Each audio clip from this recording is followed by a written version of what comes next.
आँपको सिजन छ है, आँपको अचार नहाली त फेरि रिसाउनु होला नि आँप राजा। अस्ति चाहिँ अलिक थोरै बनाएको थिएँ खटिमिठी होइन, त्यो त यता चाख्दा उता चाख्दा सकि नै सक्यो होइन। अब सकेपछि त फेरि बनाइहाल्नु पर्यो नि त सिजनमा त होइन। यो आँप चाहिँ सबैभन्दा गाह्रो भनेको काट्नलाई हो के, पकाउनलाई त कति पनि बेर लाग्दैन के। अनि यो आँप काट्नलाई कम इनर्जी जान्छ, त्यही भएर यहाँ खाँदैछु के म चाहिँ। आलु बखडा मलाई चाहिँ कस्तो मनपर्छ, यो लोकल रहेछ कि फेरि त्यस्तो डोकोमा बेच्न लिएर आउनुहुन्छ नि उहाँहरूसँग लिएको है, यस्तो मिठो के त्यो आलु बखडा त।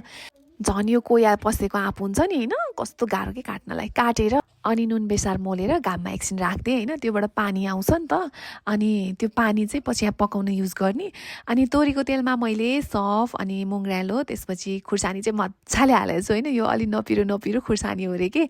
अब पिरै भए पनि केही छैन, अचार पिरै भएकै मिठो हुन्छ होइन।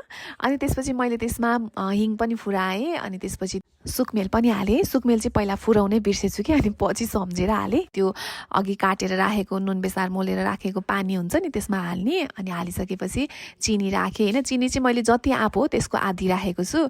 अनि त्यसपछि चिनी राखेर एकछिन पकाइसकेपछि अनि आँपलाई हाल्ने, अनि ठिक्कको ग्यास पारेर मजासँगले पकाउने के बिस्तारै। अनि अलिकति धुलो खुर्सानी नै हालिदिने होइन, धुलो खुर्सानी हाल्यो भने अझ स्वाद आउँछ, अथवा कलर पनि राम्रो देखिन्छ अचारको। अनि त तयार भइहाल्यो हाम्रो एकदमै टेस्टी आँपको खटिमिठी है। यो खटिमिठी चाहिँ मेरो एकजना प्यारी साथीको लागि पनि हो कि, त्यही भएर डिब्बामा हालेँ। अनि पुऱ्याइ पनि सकेँ कि मैले मेरो साथीलाई यो अचार, अनि अरू एक दुई ठाउँमा पनि दिनु छ।